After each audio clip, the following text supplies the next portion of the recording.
As I sit here today on the eve of Zohran Mamdani's victory, to see how it turned out, it's bittersweet.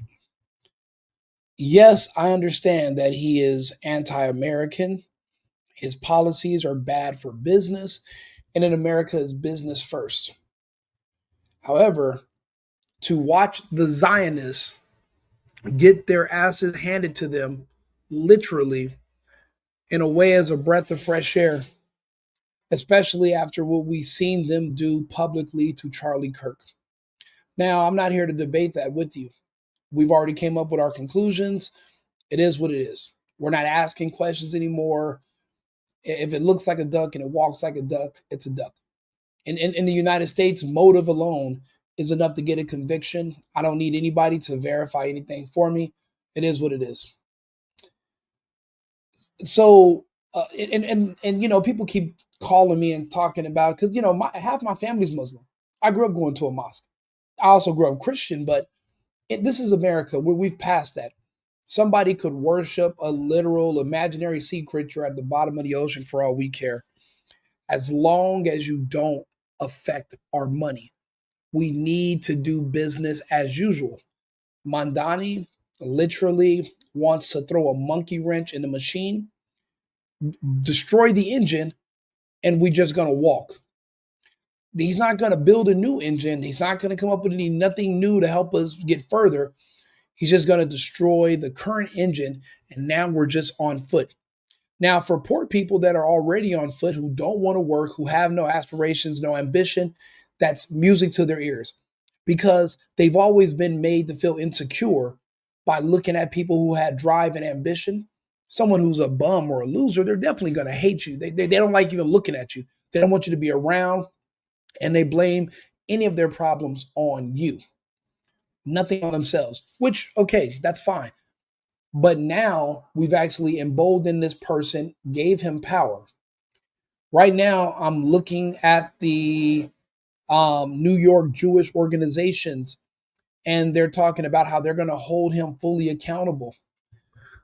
Newsflash to the Jewish organizations: even if you aren't Zionist, even if you're Orthodox, no one's going to tell the difference. No one's going to know.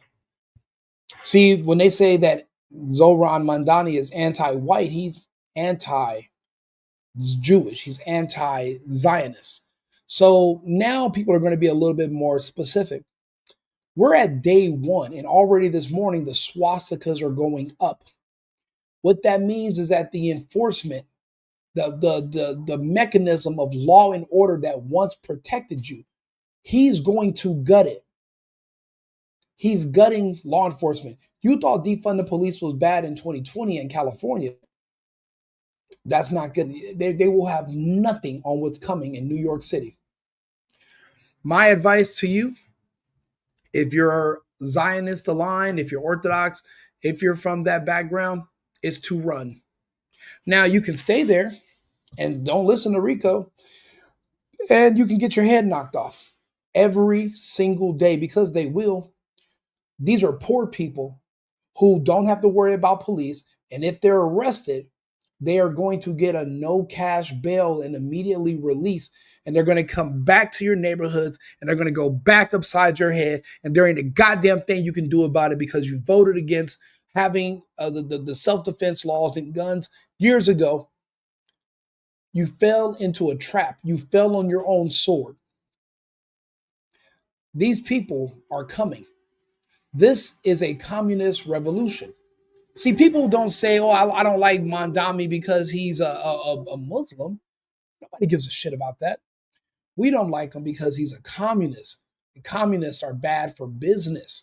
See, this is New York. It's not an island in the Caribbean like my home country. This is a city that's a part of a state that's a part of 50 states under a Fed. What happens here reverberates throughout the country. It vibrates. We feel it. It affects us all. And one city falls like this, others will be inspired, and it will be a chain reaction. That's what we don't like. It's not about his racial background, but it's open season now on the Zionists. And in a way, it's kind of It was inevitable. You think people enjoy the refreshing words of Nicholas Fuentes for no reason? You don't think we're sick and tired of how Ben Shapiro and Josh Hammer have the same fucking voice, but yet they didn't grow up together, but they have the exact same voice? There's obviously some kind of coordination going on against the rest of us. See, in this scenario that is playing out, there's three parts, there's three groups. There's the globalists that are basically bringing in the third world from the Middle East, from Africa. They flooded Europe. Now they're going to flood the United States. They already have. They have Ilhan Omar in Minnesota. They have certain, I wouldn't say Brandon Johnson in Chicago, but he's definitely leaning towards communist, but he wasn't imported here from the third world like Omar. But now you have Mamdani, who's actually from Africa, but he's of Indian descent. And now he's the mayor at 34 years old. He just became a citizen, 2018? Just moved here. And now he's your mayor. What this means is that the globalists who are controlling the third world migration around the world, who are fighting with the Zionists, they now set up a beachhead in enemy territory. But see, one thing they have that the Zionists don't is they have a taste for blood and they have no problem getting their hands dirty. See, the Zionists send other people to do their dirty work. And with the exception of Mossad, the IDF is still pretty much weak. You see a lot of them doing TikTok dances and shit. Their strength is in the air superiority, bombing innocent people. But as far as fist fighting in the streets, they don't have that. They don't have that in them. It's not in them. The globalists that are bringing these disenfranchised people from the third world into New York and into these cities, oh, they got it. And they got it out for them. Us Americans are just going to kind of be on the sidelines watching. This battle is between the Zionists and the globalists. The Jews and the Muslims, us Americans are on the sideline because we don't even really realize what's happening. We're still playing by the old rules. Let me read this article to you, but first let me hear what Mamdani's acceptance speech. Remember, the working people of New York have been told by the wealthy and the well-connected that power does not belong in their hands. Fingers bruised from lifting boxes on the warehouse floor, palms calloused from delivery bike handlebars, knuckles scarred with kitchen burns. These are not hands that have been allowed to hold power. And yet, over the last 12 months, you have dared to reach for something greater. Tonight, against all odds, we have grasped it. The future is in our hands. A future of what? A race to the bottom to get people to their lowest point and force everyone to be there equally at the same location. No one's going to have more than the next because if you do, they are going to knock your head off. You're going to have to pull your pennies together. You're going to have to move to Jersey or Connecticut or Delaware. But unless you're a communist with no ambition, with no desire to work, and you want to just be a drone for the state that is completely subsidized and taken care of by the state, pretty much a prisoner, pretty much a slave.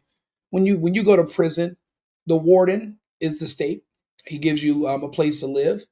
They give you food to eat, and they don't charge you rent. If that is your desired lifestyle, which I've been talking about on this channel for months and now, for years, that there's a lot of people that want to live like that, New York is the destination to go. People are telling me about how many people are going to leave New York. I'm telling people about how many people are going to be going there. I know people that are already considering going to New York because that communist utopia, it's like right there. They almost have it. You know, everybody will tell you that these other countries, Mao's China, the Soviet Union, etc. They just didn't do communism right. They didn't do socialism right. But we're going to do it right here. And they are going to try. And they are never going to admit when they failed. They are going to entrench their beliefs in New York as the city degrades. It's a race to the bottom. Everyone will be equally poor, but you won't have to work. You won't have to pay bills. You won't have to worry about water or utilities. You won't have to worry about food, and you won't have to worry about, getting fired or being responsible, or you won't have to worry about being a parent. The state's going to take care of you. Free daycare, free this, free that. If you believe in that, and that's what you want, and you want someone else to take care of you. If you're a woman, it makes sense. If you're children, it makes sense. If you're a man, you're gay. Because a man with his hand out is a man with his tongue out.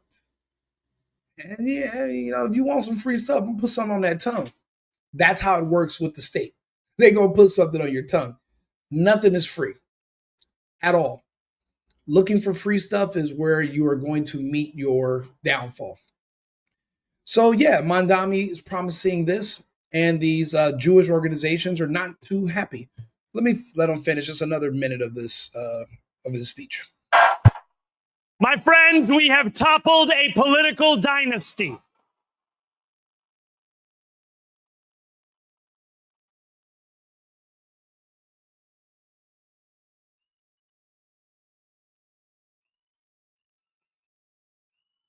I wish Andrew Cuomo only the best in private life.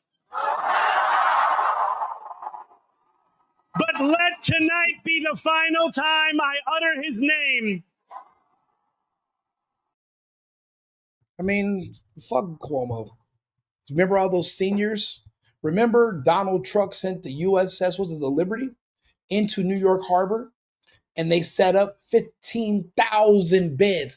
15,000 were set up on an aircraft carrier, and they were supposed to take senior citizens and patients who were sick, and they were supposed to treat them. Cuomo refused because they wanted the numbers to go up so that people would be so scared that they volunteered to take a mandated experimental injection that is magically wiping out Democrats left and right. So the mass migration, you're not going to really see a numbers change because they can probably bring in as many people as they poisoned. If you didn't believe in the great replacement theory, well, you should now. It's already started. I'm a witness of it. I can confirm it. I can actually, if you go to Right Wing Rico, go to Safe and Effective Podcast on Instagram. I keep score of all the death every day. And I put up, because they mention it in articles, but if you really want to keep score, you gotta follow people on Facebook and all the people that are dying. Whole families, 8-9 people in a month from one family. Lots of black families. And I'll be honest, that 13% of the black population they speak of is probably already at 9 or 10% right now. You just don't know because no one's keeping score and no one's sounding the alarm. See, the goal is to replace certain Americans that are going to have a sense of entitlement to freedom. They feel like they want to fight for this land. If New York was full of New Yorkers, Cuomo would have won.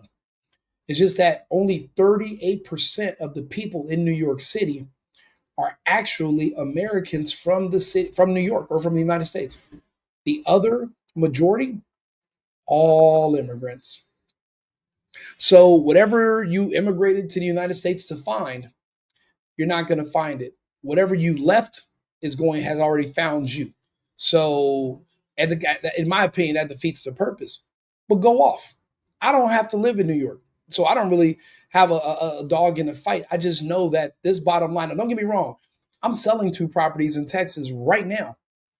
I'm hoping to get some of these offers. These evacuees. I got a property in Austin. I got one in Houston. I got a phone call today. Probably going to get an offer tonight. But I want to go back there. So I'm like, man, maybe I don't want to sell. But people are going to have to get out of New York because this is going to be a race to the bottom. The problem is it's not going to be what a regular American like myself thinks it's going to be. There are a lot of people who want to be slaves. Remember, I had that proposal a few weeks ago when I was on this live when I did that interview, where I proposed we open up plantations again. It's really just it's like buildings that are fenced in, where people who don't want to work can live. They'll be fed, but there will be small requirements of labor that they would have to perform, factory work, simpleton work, but they won't have any responsibilities. Yes, it's fenced in, so it's like a prison, but you're not there to be punished. You're there because you don't want to do anything else. And we don't just want you living on the streets. It's not like that's sanitary or an acceptable option. But imagine if an entire major American city can be transformed into a plantation and it'll attract illegals from all over the country, lazy people from all over the country, criminals from think about all the crime you can get away with in New York now. Defunded, demoralized police. They only do what he tells you to do. And he knows, the rules. You better not touch anybody who's black or brown, or you can only arrest somebody who's white. You can only arrest someone who's Jewish. You better not touch anybody else because they're going to say you're discriminating against them. They're marginalized. You're a racist cop. You're going to get fired. You're going to get prosecuted. You know the rules. I'm watching the videos in New York. I'm seeing what's happening. Everybody's going to want to be there and be poor. Everybody. Maybe that's going to be the cure to homelessness, the homelessness problem we have around the country. Yeah, there's going to be a few holdouts. They like where they live. They like living in Seattle. They like living in LA. But when you find out homelessness is going to be promoted and you're going to be welcomed, and you're going to be well taken care of, and all you got to do is keep voting Democrat in that city and keep him in power, New York's going to be everyone's new destination. So if we're going to have an open air plantation, so be it. It will be New York.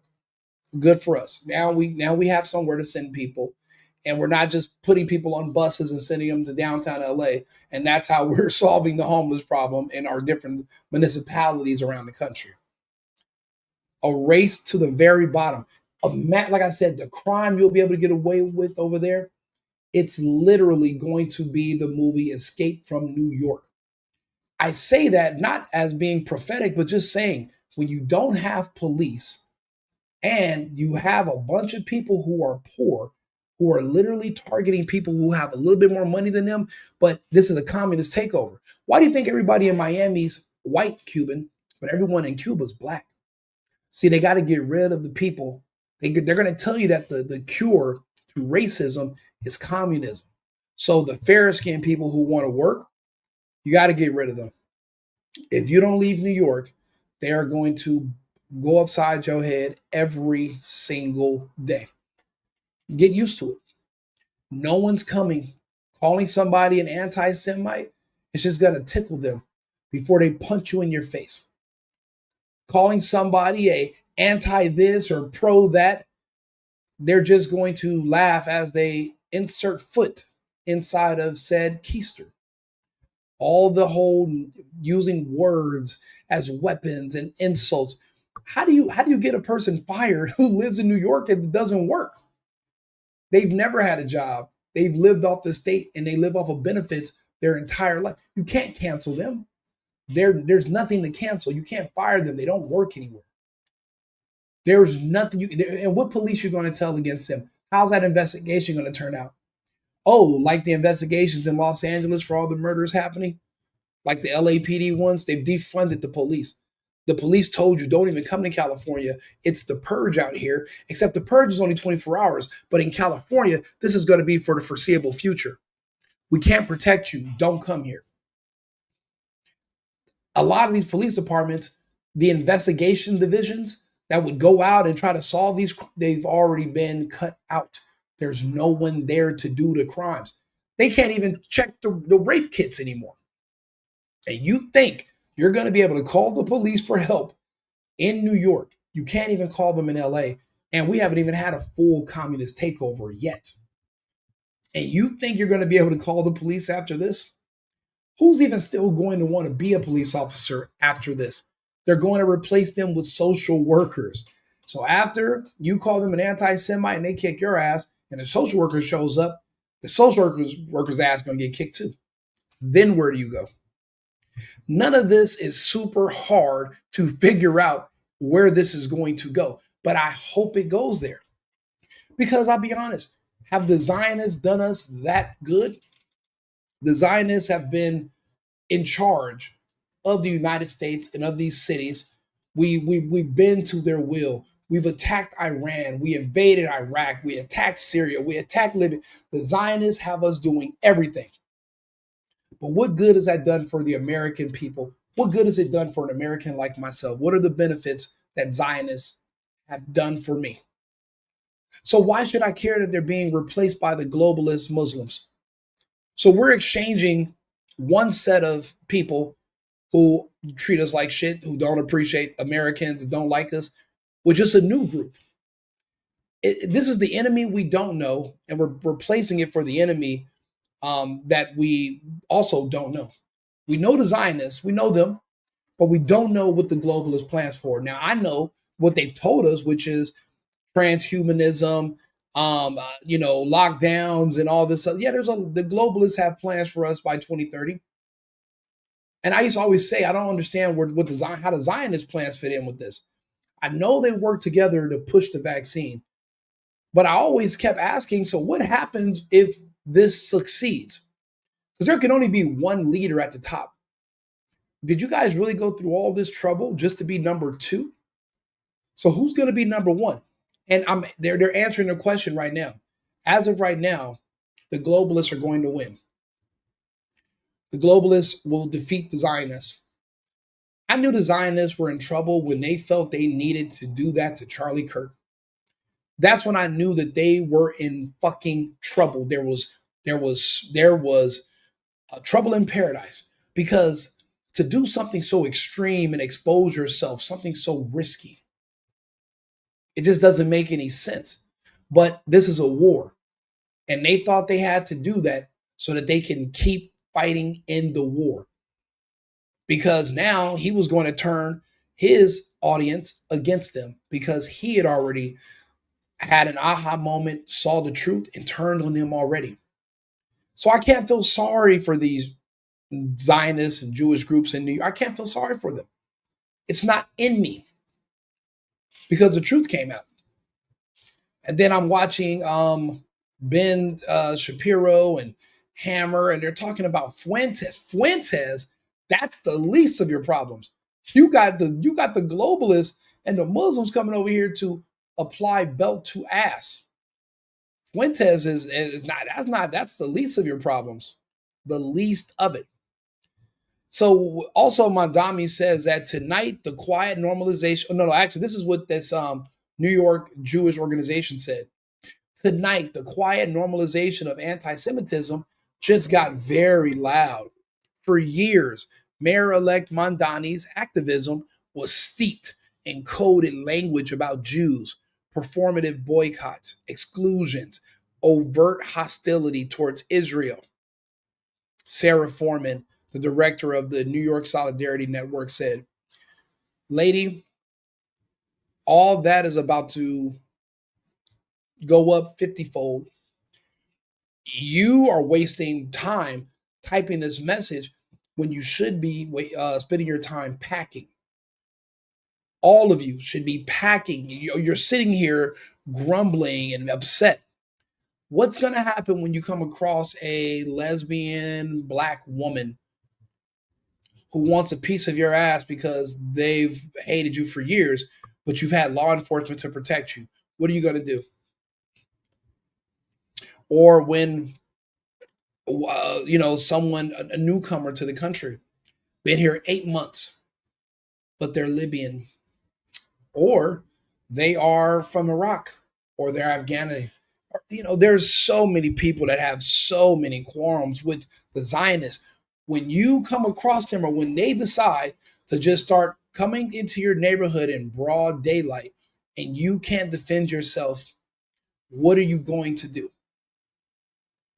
All these organizations, Jewish Appeal Federation, Jewish Community Relations, Anti-Death, the ADL, the New York and New Jersey American Jewish Committee, all these groups need to be organizing a mass exodus to safety.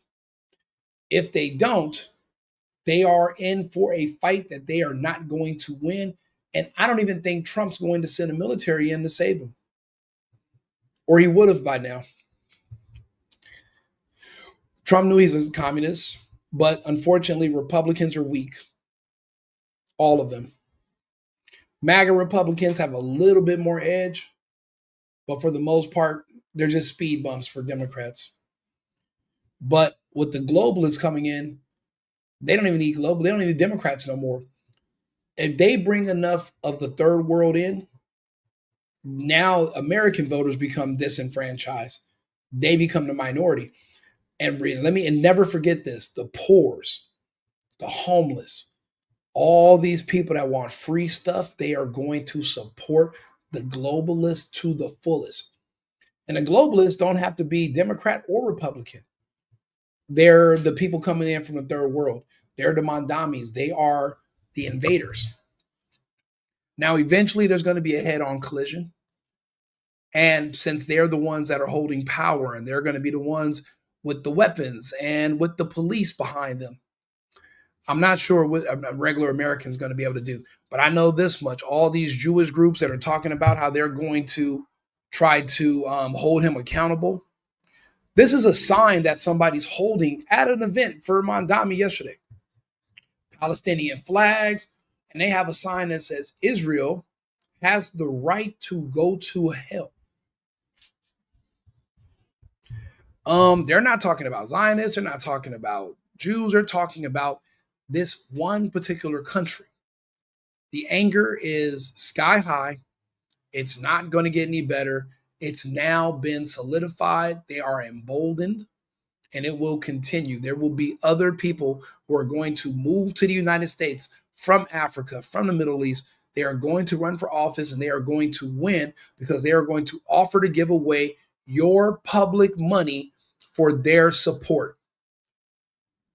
I might run for office, and like Tim Pool said, I'm going to tell people, not only will my bus be faster than the regular bus, but when you get on the bus is going to pay you $5 to ride it. You're not going to have to pay. They're going to pay you.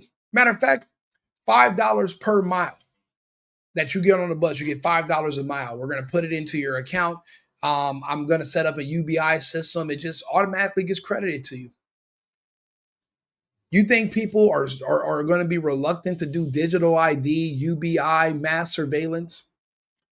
You offer them a little bit of money, they'll happily take whatever. Because remember, these are people who don't want to work, they don't want to compete, they don't want to do it. I've watched these people for the past 10 years living in LA. All my neighbors in downtown are homeless people. I live 2 blocks away from Skid Row. And none of these people are dying from starvation. They're living longer because they have less stress. Sure, they don't have a nice big loft to live in, but they have meager accommodations, enough to survive, small hotel rooms, small little apartments, and it's all paid for by the government. That's the society we're walking into, a technocratic communist society. And this right here just proves that everything we said was coming was true. The conspiracy theories have been confirmed. Oh, but he's not a communist. He's talking about giving away free every fucking thing. Rent freezes, free buses. That's communism. When somebody can tell you as a property owner that you can't evict somebody, that means the state is in control of all the means of production and what happens. No more private property ownership. That is communism. Maybe you didn't know that that's how thin the line was between capitalism and communism. Property rights, property ownership, and whether you have to pay or whether the government pays for it and it's free for everyone else, but some people have to work to produce it or just won't be paid. Not paid what they're owed. Yeah, he's a communist. And like I said, my only issue with him is that he's a communist. But I mean, he is there. He is kicking the ass of the Zionists. So it's kind of a win, but it's not really. I don't know. It's a double edged sword probably. But again, I don't live there, so it doesn't affect me too much. But I just wanted you guys to know what's happening and to be aware. And if you're a part of one of these groups, you got 2 weeks to get out of New York, if that, because these mobs now, they don't have to work. They know they're going to be supported. They're going to be going to these neighborhoods and they're going to be tearing shit up. Swastikas are going to be like, you're going to see more of those than you will American flags. You know, you're going to see more of those than you see Palestinian flags. Those days are here. Hope you're ready for them. Share the video. Let me know if you agree or disagree. Leave a comment. Right Wing Rico. I'm going to share this video and I'll be back in about 20 minutes with another story. Thank you.